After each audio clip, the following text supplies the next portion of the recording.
से खाली है। चाहे कि तुम्हें इतना पता नहीं है कि मर्यादा पुरुषोत्तम राम जी बैठे हुए हैं। कवि ने कह दिया है कि माया ममता हमें की राशि समर्पित की जा रही है। बहुत बहुत धन्यवाद। राम जी धनुष के निकट पहुंच गए हैं। क्या बात है?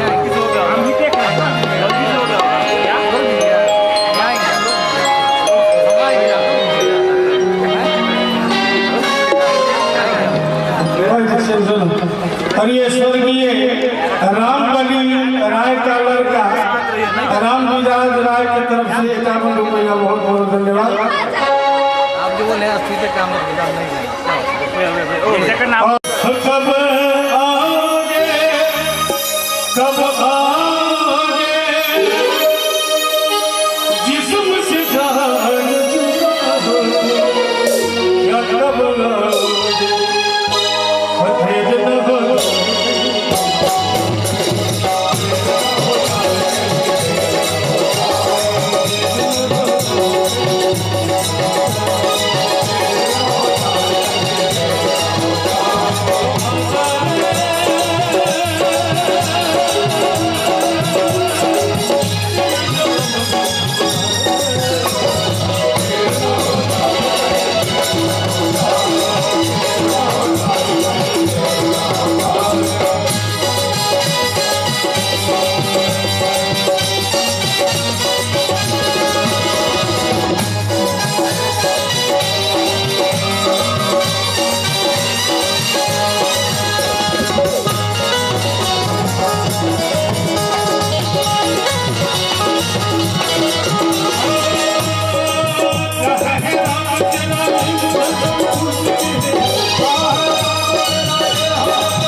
राम जी धनुष को उठा लिए हैं।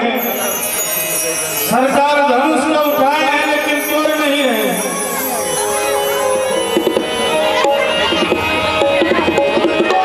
कि कौशला नरेश देखिए थोड़ा आगे से आप लोग भीड़ भाड़ हटाइए तो सब नम्र निवेदन करूंगा कि आगे में जो लोग भीड़ भाड़ किए हुए हैं थोड़ा इस पर ध्यान जरूर रखें। और हमारे जो बाहर के अतिथि आए हुए हैं उनको बैठाने का काम करें। राम जी धनुष को उठा लिए हैं। जब भगवान धनुष को तोड़ेंगे तो आप लोग जोरदार ताली बजाइएगा। कि कौशला नरेश ने जब धनुष को उठाए दिनों मन में विचार की विचार जब धनुष तोड़ूं तो कोल में कलंक लगे और जन धनुष तोड़ूं तो लोग कहे तीसरे में सोचत है जनक प्राण और जनक प्राण राखने को। चौथे में सोचत है बसाना कि इतने में चर चर शब्द हुआ।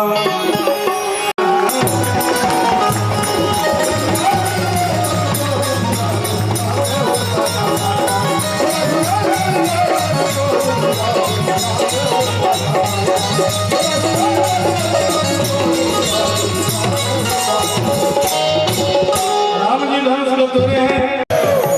राम जी जिस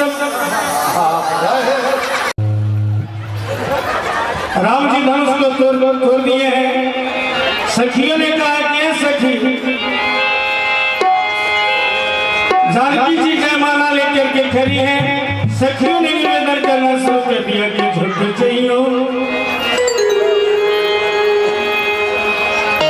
ऐसे में यार हम थोड़े अब कतना लगा झुक चाहिए ललाई बार सोनी मोरू छोटी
शिवम हार्डवेयर हमारे उज्जवल जी इनके सौजन्य से क्या बोलो भैया राम जी नहीं झुक रहे हैं कि लंबिका इसको कर लो लंबिका सौभाग्य जय माता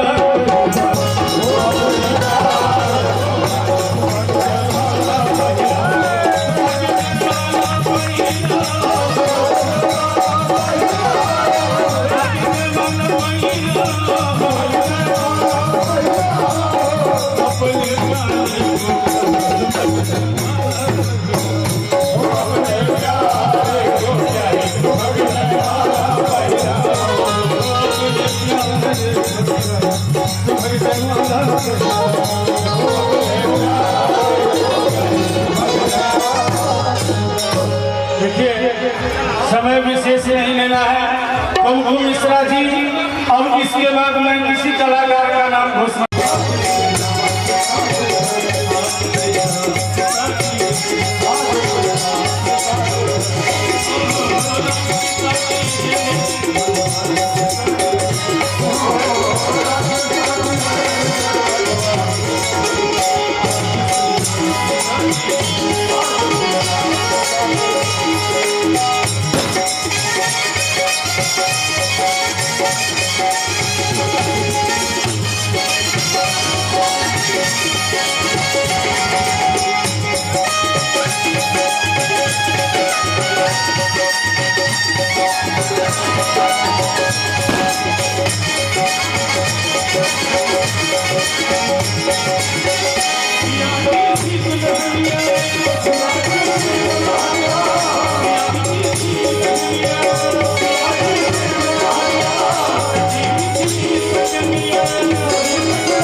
रुपया है धन धन काजल भागी मन कमल भुलाए मंगल में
भगवान करे कि उनकी मनोकामना हमेशा पूर्ण हो।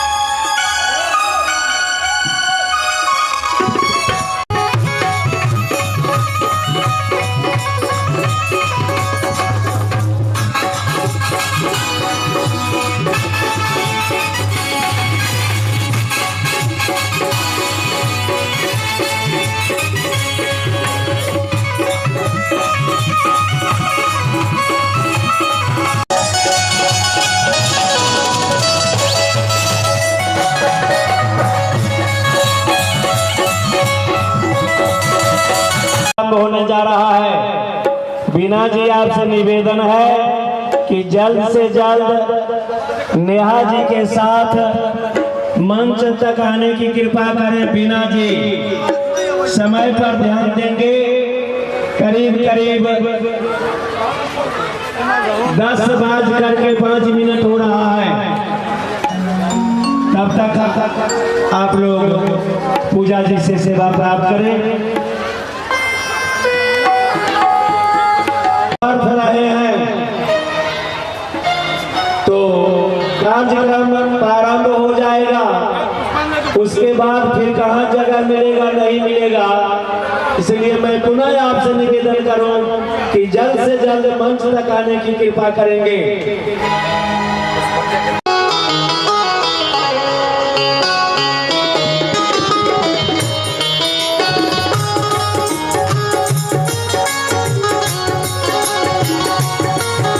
अतिथिगण जी दूर दूर से आए, अतिथिगण सब क्यों किशोरी जी के दरबार में अपन हाजरी लगा ली और केना लगे तो दोनों हाथ उठे सब क्यों जते गोटा छिए जिनका जिनका किशोरी जी के दरबार में हाजरी लगावे के हुए सब क्यों दोनों हाथ उठे और किशोरी जी जिनका सुंदर सुंदर दूटा हाथ देने हुए दूटा हाथ उठे जिनका एक हाथ देने हुए एक उठे और जिनका नहीं देने हुए तिनका कोनो बात नहीं बगल वाला से पैसा मांगे। हाँ सेहो बात है, बगल वाला से पैसो मांगे सब के दोनों हाथ उठे सब आगू सब पाछू तक।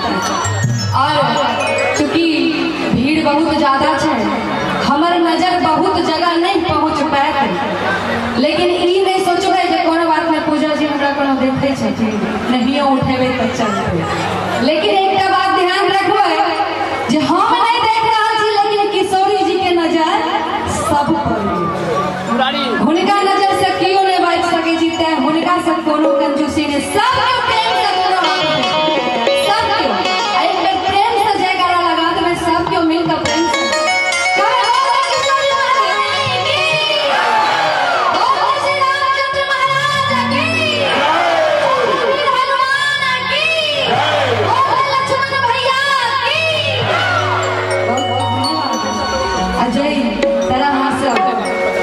हाजरी लगेली है। अगर किशोरी जी सुतलो लेकिन तक जाए सब जगा देली। अब सुनी मैया रानी के सुंदर सन भजन और सब सागरा मीठ मीठ गाली के साथ जब साथ अब सुनी इस सुंदर सन भजन।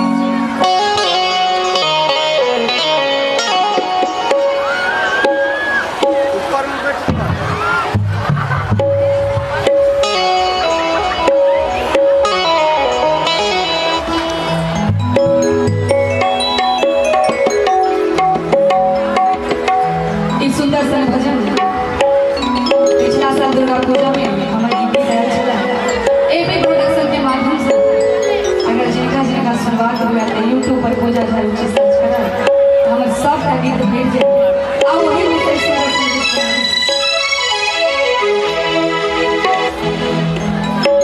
किशोरी जी के दरबार में भक्तगण पहुंच लिखी है और मां से कहे छठी एक गीत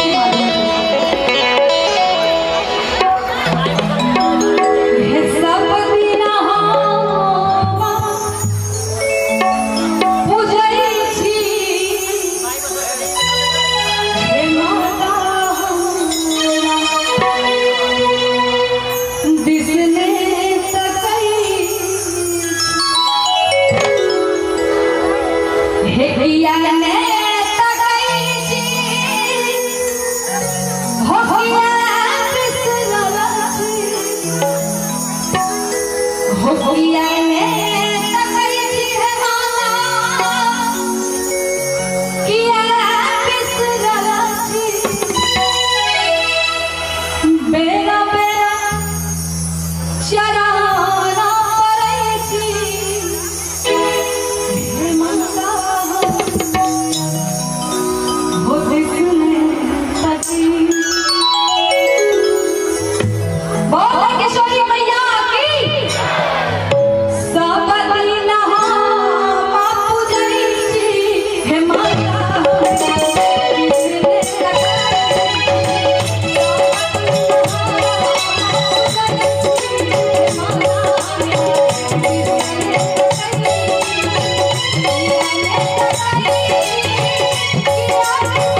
अरे धाहा धाहा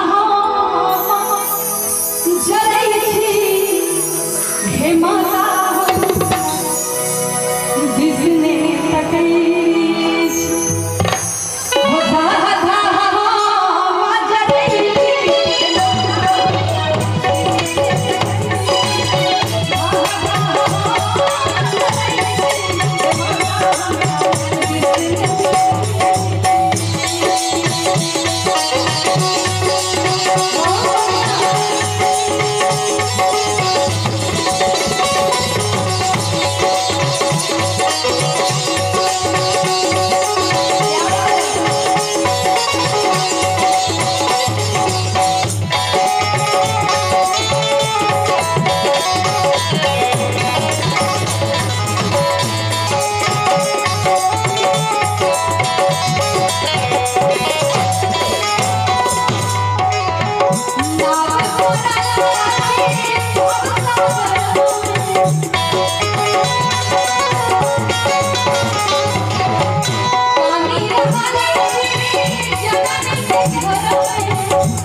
और मां से कहे छी करती हे कानी कानी हे कानी कानी गीत गबई छी हे माता हो बिजने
मैं निवेदन करूंगा DJ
दोनों हाथ उठाकर ताली बजाए। एवं समैया सब बजे थे क्या क्या खुशी का माहौल है। अब भगवान बरियाती लोग दोनों हाथ उठा के सुनु सहेलिया मोरी, सुनु सहेलिया मोरी, मोरिया के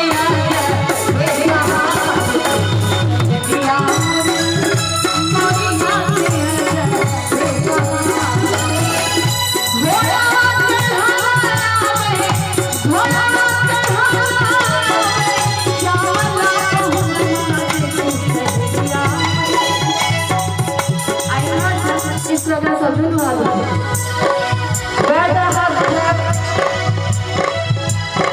जो भगवान जी का चाहे तो भगवान सुना का पाल जो दोनों हाथ उठा ले, दोनों हाथ उठाना चाहिए महिला सबका।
एक जोरदार ताली बजाओ।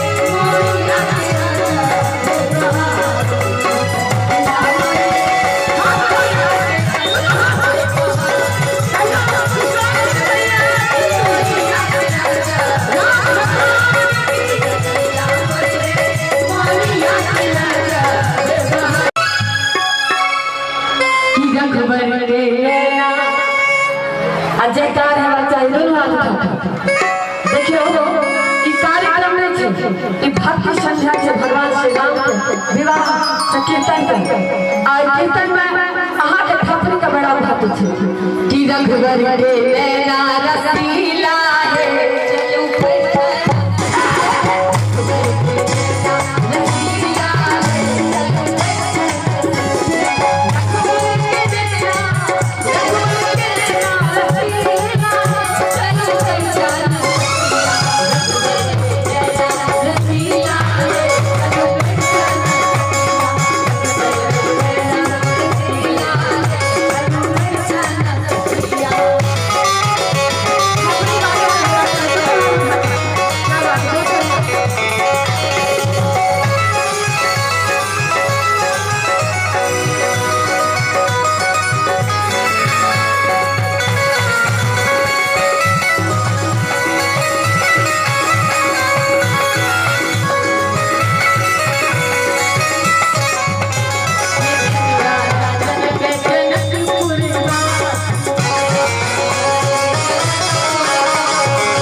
चलू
सोमल के गदहा पर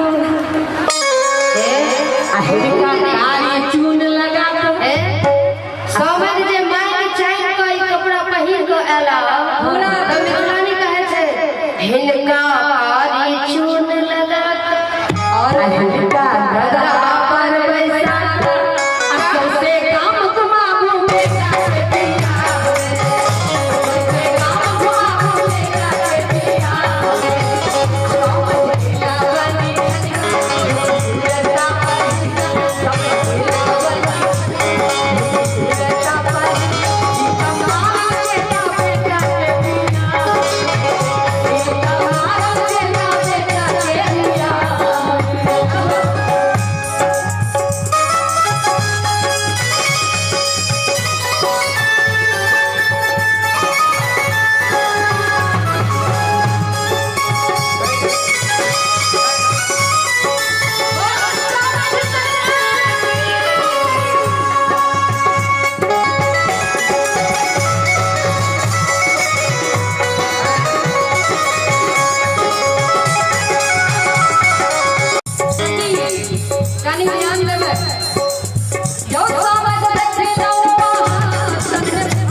राजा दशरथ जी जे त्याग करेला मिथिला के एते पीर में लड़का कहे नहीं मिले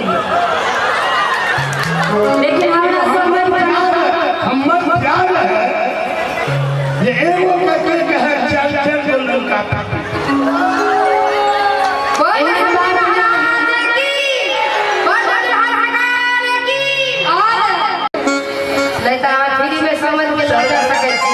सरकार हम बड़ नीक बात कहलिए सरकार बड़ नीक बात अहाँ कहलिए जे हम एतेक त्याग कैलहुँ चारिटा बेटा हम लोगन के सुपुर्द कऽ देलहुँ अगर मिथिला में अहाँ के बेटा के जब शादी नहीं हुई एहन सुंदर पुतहु नहीं तो की घरे में कर लिये यो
पोता के जखन सब बौआ गेले जे सब दुनिया कतऽ गेले तब बुझलियै की भेलै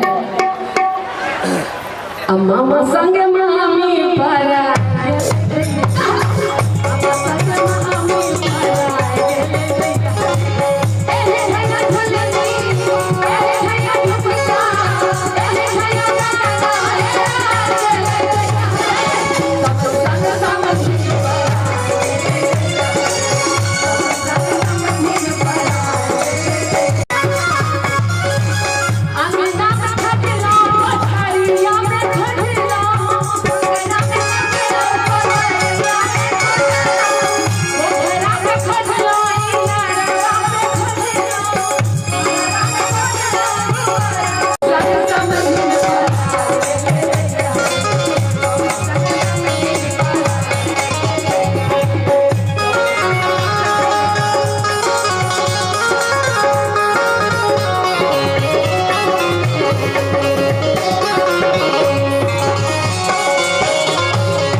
अच्छा लगेगा। ये कुमकुम जी, पूजा जी, ये थोड़ा इससे नहीं अवगत होंगे, लेकिन आप इस मंच का मंचन किया है।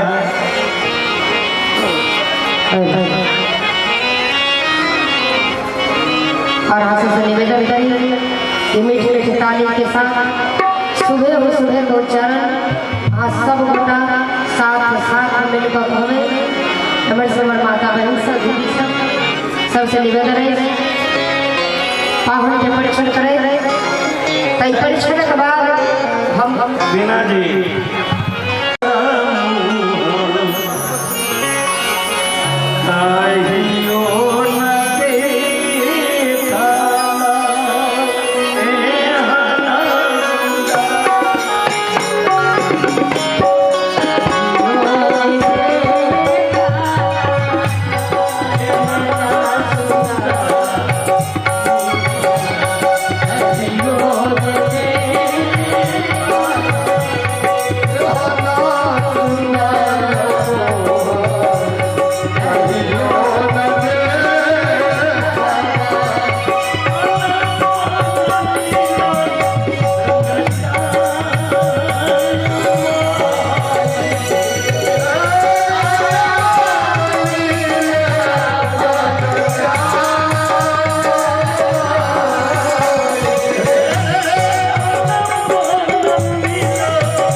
दुल्हा सरकार मणिमंडप पर दुल्हा सरकार प्रेम सहनी गोगराहा निवासी 101 टका से सेवा कलखिन। दुल्हा सरकार के प्रथम परीक्षावन दरवाजा पर मिथिलानी सखी के द्वारा कयल गेलनि। दुल्हा सरकार के देखैत रसिकाचार्य श्रीमान स्नेह लता जी जिनका माध्यम से ई विवाह महोत्सव मनायल गेल और वो विवाहक के कतेक गीत सेहो बनलखिन। ओना और बहुत किताब हुनकर संगीत के निकलल छलनि, संकीर्तन के बहुत किताब हुनकर निकलल छलनि। वो दुल्हा सरकार के देखैत कहै छथिन हमरा मिथिला में आइ से पहले एहन सुंदर मुँह कान वाला दुल्हा नहीं आयल छला। जै दुल्हा के देखी हमर सुधि बुद्धि का स्नेह देखी मुँह के सुरतिया बिसरल सुधि बुद्धि ज्ञान माई। चूँकि बड़